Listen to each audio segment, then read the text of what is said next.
Thanks again for joining me, and thanks for taking an interest in your local politics and governance. We're going to go fast today. There is a dense agenda, there's a lot to go over.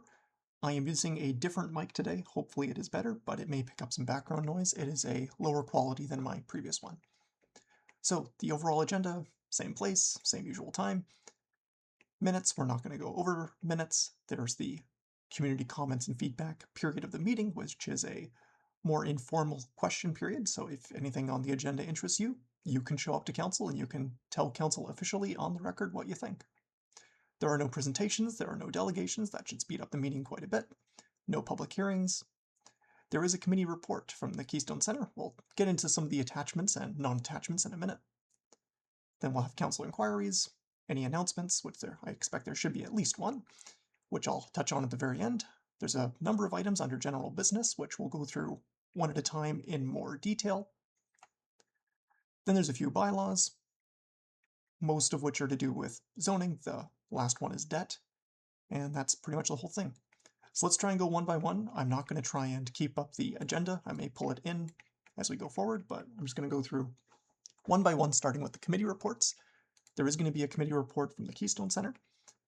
So if you want more information on what the Keystone Center is doing lately, you can go to their website, and under Center, Board of Directors, and Board Agenda and Minutes is where a lot of the detail is.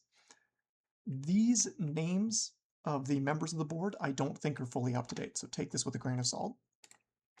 You can also go to that Board Agendas and Minutes page.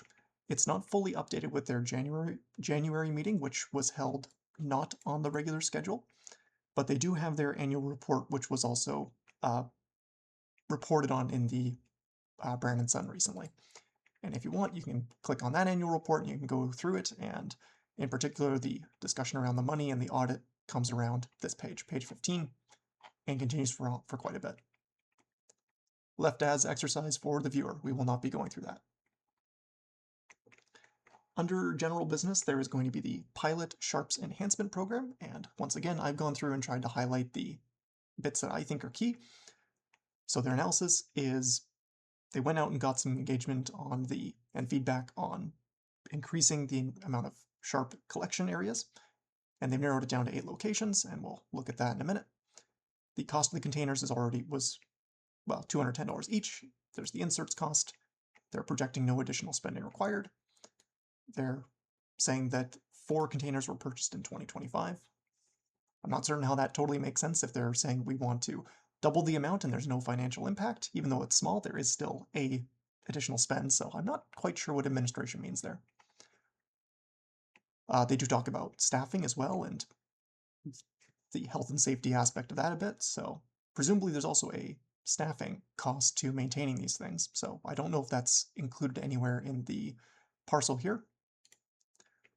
Also, a second attachment is a PowerPoint presentation that presumably is going to be presented. And this is the map of current locations with sharp collection bins, so you can analyze that. And then their narrowed down 8 proposed locations are set out here. And once again, you can feel free to pause and analyze that.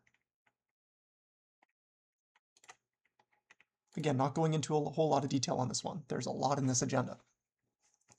The next item is some committee appointments. These are pretty regular features of agendas. Every once in a while, well, the first thing is there's lots of committees in the city of Brandon. Most of those committees are, at least in some way, the membership of those committees is members of council themselves, but there's also a lot of citizen appointments, and every once in a while, council has to approve those appointments. So you can see there's a couple here to the Brandon Municipal Heritage Advisory Committee, and then there's a appointment to the Environment and Climate Change Committee, and they have terms of office mentioned there. So I'm not going to speak too much on these. I'm only going to mention that if you go to the City of Brandon website, City Hall, Boards and Committees, there are a ton of boards and committees. So if you want to get more involved in your local governance, that's probably a good way to start. Next item is the joint agreement with the Brandon School Division. So there's a big report here, and I'm editorializing slightly here. From the cheap seats, it sounds like there's some contention between the City of Brandon Council and the Brandon School Division Board of Trustees and who pays for what in some circumstances. So we have here that there's a current MOU between the city and the BSD, and administration is recommending that council keeps that in effect and establish a task force to do a comprehensive review. Who's going to be on that task force? How many? Details I don't think are provided in this document. And specifically, that this working group review the facility booking system, school resource officers, and shared cost elections agreement.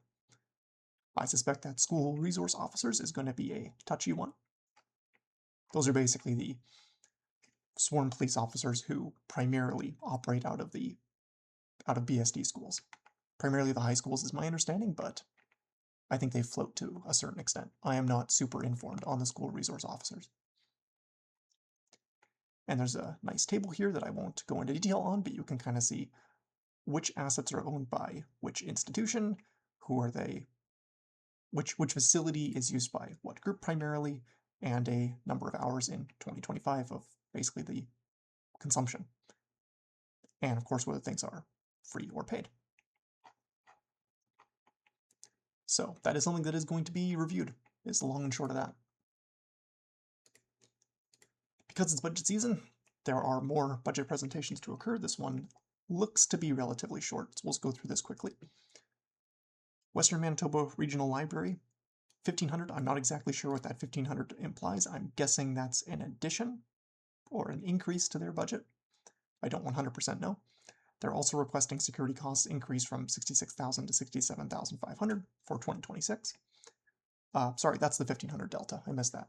So my understanding from just my observations is the WMRL is over several different municipalities, Brandon being the largest. And the WMRL funding is basically, the expense is sent to the municipality, or all the municipalities, and it's based on a per capita basis. So what the WMRL board does is they say, this is the cost per capita to keep our operations running. And then it's kind of proportional, so they go straight back to the cities and they say, here's the cost we want you to pitch in. Brandon is a little bit unique, and this is relatively recent within the last couple of years, where they've gotten a full-time, or I think it's contracted technically, so it's not exactly one full-time person, but they've contracted out security costs for the downtown location. So those costs are projected to increase. The next one, hopefully all the rest of these take less time to explain. Community Wellness Collaborative, they're asking for $18,005. Art Gallery is asking for $40,000 for the coming 3 years. Daily House Museum recently asked for a $45,000 annual funding increase, so they're already getting $35,000 a year. They want $80,000 a year. Brandon Downtown Development Corporation is asking for a $25,000 increase. So that would take them from $375,000 to $400,000. Then Helping Hands Brandon, charity, asking for $35,000 in total. Or sorry, a $35,000 total increase, where they're asking for a one-time grant of $15,000 to complete strategic plan, and an annual increase to their grant funding from $30,000 to $50,000. Under the category of debt, and I'll admit I'm a little confused on this one. I'm not as up to speed on how the city has to go through legislative motions to approve debt. I could have sworn they had already went through a borrowing bylaw for the outdoor sports field complex, but I couldn't easily find those older records since the Brandon website has all been changed. But the key point here, and I think the most interesting part for most people to sort of be able to see the numbers, is they're asking for a debenture in the amount of $6 million, paid over 10 years at an interest rate of 4.625%. Annual payments around $760,000 a year. And if we scroll right to the bottom, this is the debt schedule, basically. So paying the same amount every year. And of course, like any other debt or mortgage, you initially pay the least to the principal and the most to interest, and then that balance goes the other direction. So over those 10 years, if this is approved, we'll pay 1.6 million in interest, and the 6 million principal. That's everything under the general business category. So we kind of touched on the Keystone Center, and we've been through all the general business attachments very quickly. And the last section is bylaws. So, and my mistake, this step one was actually the first one under bylaws. So these next two are both rezones, or is it a rezone or a conditional amendment? Or a conditional use? Or a variance? I actually don't recall. Long and short, sometime in mid-December, the Planning Commission had, it was a rezoning. So they want to rezone a property at 2202 Rosser Avenue, which let me see if I can get some maps on that. I think there are some maps. So there's your rough area, Rosser Avenue, 22nd Street. So they want to rezone this property from residential low density to residential moderate density, which would allow the applicant to build a denser residential property or project at the location. And that's sort of a map as to what we'd be dealing with. So Rosser along here, 22nd at the bottom, few parking stalls, and 3-story building. And I think this is a 6-unit, if I'm not mistaken. I'll leave that as exercise for the viewer to double check. So what was interesting at the December 17th meeting was this was the original recommendation by the administration of the city to do, the planning department. And it was a tie vote, which means it automatically is defeated. So this did not happen. But the comments included are, one of the commissioners said, it did not seem to fit the needs of the area, and there were the parking and traffic would be detrimental to the area, so they would not support. The next commissioner's note says there's a need for housing, so they voted in favor. The next commissioner pointed out that the height of the project posed potential privacy issues, so they were not voting in favor. And then the final commissioner said that the applicant fulfilled the needs of development, and it followed the city plan and the growth directives from city council, essentially. So that's how you got to a 2-2. And then what they eventually carried unanimously is the exact same recommendation as before, but with an added condition that the building can be no more than 2.5 stories in height. So all this to say, and there's a lot of detail in these attachments if you want to go through and see some more, but long and short is this is now for council to deal with. So Planning Commission has done their job of holding a hearing and vetting everything, and now this is the new recommendation before council. So it shows here in the agenda that this is the amendment, which is pretty much the same text as what the Planning Commission was dealt with, and then that the bylaw be read a second time, then a third and final time. I think that's all I want to go over on that one. And the next one I didn't actually review now that I'm thinking about it, but this one was significantly less controversial at the same, I forget if it was the same Planning Commission meeting or a separate meeting, but essentially this is yet another rezone from industrial restricted to educational and institutional. And this is sort of kind of near the flats area. So there's Parker Boulevard. Hopefully there's a better key map somewhere. If not, I'll try and pull one up quickly.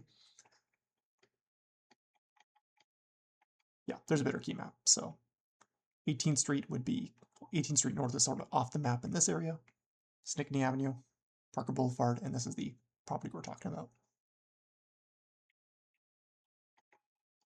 And I'm hoping that there's something in here that I can quickly point out what the general plan for the site is, which is technically not the same as what's required for the rezoning. That gets into some touchy areas, but this is essentially the plan. So a few different buildings, a few different structures. One, in my understanding, is meant to be a common area, and the other are all pretty small living units.